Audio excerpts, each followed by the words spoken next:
آتی ہوں دوبارہ اور اگین تھوڑی سی آپ کی پریزنٹ بات کر لیتے ہیں کہ آپ ایک بہت زیادہ ایکٹیو ہیں سماجی پلیٹ فارمز پر اور آپ یہ بات بار بار کرتے بھی ہیں کہ آپ ایک نئے نظام کی بات کر رہے ہیں اور آپ جمہوریت سے بھی کچھ خاص خوش نظر نہیں آ رہے اور obviously for obvious reasons آپ کے ریزنز آپ کو پتا ہوں گے.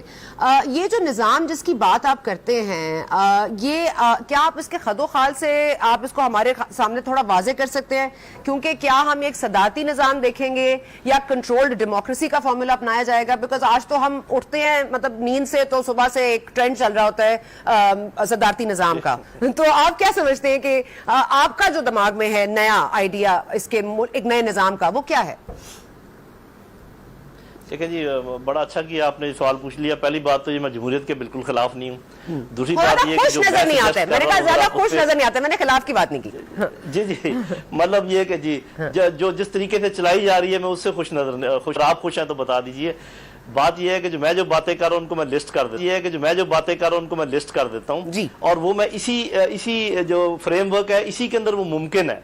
اسی لیے میں یہ کہتا ہوں کہ جب ہم صدارتی نظام کی بات کرتے ہیں کچھ کرتے ہیں پھر ہم یہ نہیں سوچتے کہ اس کو ہم چینج لے کر کیسے آئیں گے بیکاز یو ریکوائر 2/3 میجورٹی اور یا آپ کو ریفرینڈم چاہیے یا اس قسم کی بات پارٹی اس پر رضامند نہیں ہے. میں کیا کہہ رہا ہوں؟ میں کہہ رہا ہوں کہ سب سے بڑا father of every thing is political institutions politics جس میں صاف ظاہر ہے کہ پولیٹیکل پارٹیز ہیں پھر وہیں سے لوگ آتے ہیں آپ کی پارلیمنٹ میں اور گورنمنٹ میں. تو سب سے پہلے پولیٹیکل پارٹیز کی میں ایک ہی بات کہہ رہا ہوں اندر جمہوریت لے کر آئیں. اس میں 2-3 کام کرنے کے ہیں. نمبر 1 موروثی سیاست سے جان چھڑائیں. یہ جو چند خاندان آ کے براجمان ہو گئے ہیں خون چوس لیا انہوں نے پارٹیز کا خون چوس لیا ہے اس ملک کا. مہربانی کر کے 2-3 پشتیں ہو گئی ہیں ابھی ہماری جان چھوڑیں. اور ایسے لوگ موجود ہیں ہر پارٹی میں. آپ بتائیں کہ پیپلز پارٹی میں کیا رضا ربانی صاحب نہیں ہے؟ کیا بابر نہیں ہے؟ کیا اعتزاز احسن نہیں ہے؟ کیا یہ وہ لوگ نہیں ہیں جنہوں نے اس پارٹی کو بنایا ہے؟ اب ان کی قسمت میں یہی رہ گیا کہ وہ بچوں کی خدمت کرتے چلے جائیں. ادھر بھی یہی حال ہے. ظفر الحق صاحب موجود ہیں, احسن اقبال صاحب موجود ہیں, لاہور والے دو بھائی موجود ہیں. اتنے لوگ ہیں جنہوں نے اتنی خدمت کی ہے اور پارٹی کی خدمت کی ہے. جب وہ خاندان باہر گیا تھا تو ان کے پیچھے پارٹی چلائی ہے, واپس لا کے پھر اپنی بیٹی کو ان کے سر پہ بٹھانا چاہتے ہیں.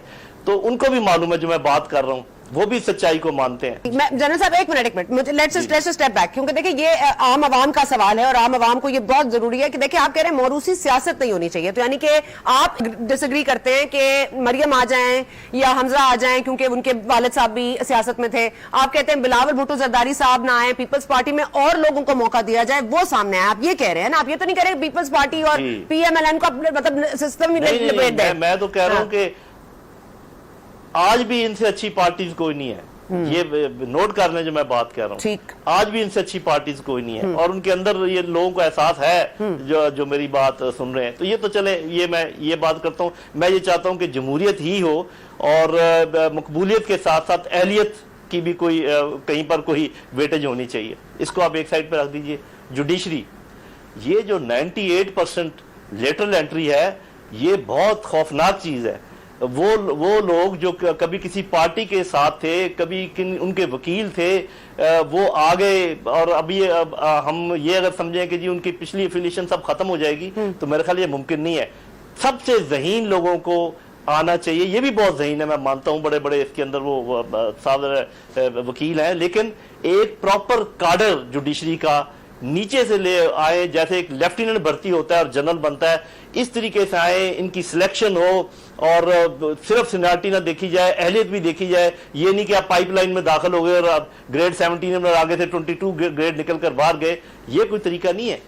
سیاست کو فوجی نظام پہ چلایا جائے, سیاست میں فوجی نظام پہ چلایا جائے, مطلب صبح پی ٹی کرائی جائے. فوجی مطلب کس طرح طریقہ کار کیا ہوگا؟ فوجی نظام کے بجائے فوجی نظام کے بجائے میں کہوں کسی نظام کے تحت چلایا جائے. جنرل صاحب قطع کلامی معاف, لیکن ہم نے پاکستان تحریک انصاف کے ساتھ یہ ایکسپیریمنٹ کیا تھا نا. ہم نے مطلب لوگوں کو جوڑ کے کرپشن فری پارٹی بنانے کی کوشش کی. آپ یہ کہہ رہے ہیں کہ خان صاحب ذہین نہیں ہیں کہ ہم ان حالات میں پہنچ چکے ہیں. مریم نواز شریف صاحبہ کیا کہتی ہے ذرا میں پہلے وہ سنانا چاہوں گی, آپ ذرا ایک یاد دہانی ہو جائے گی. جی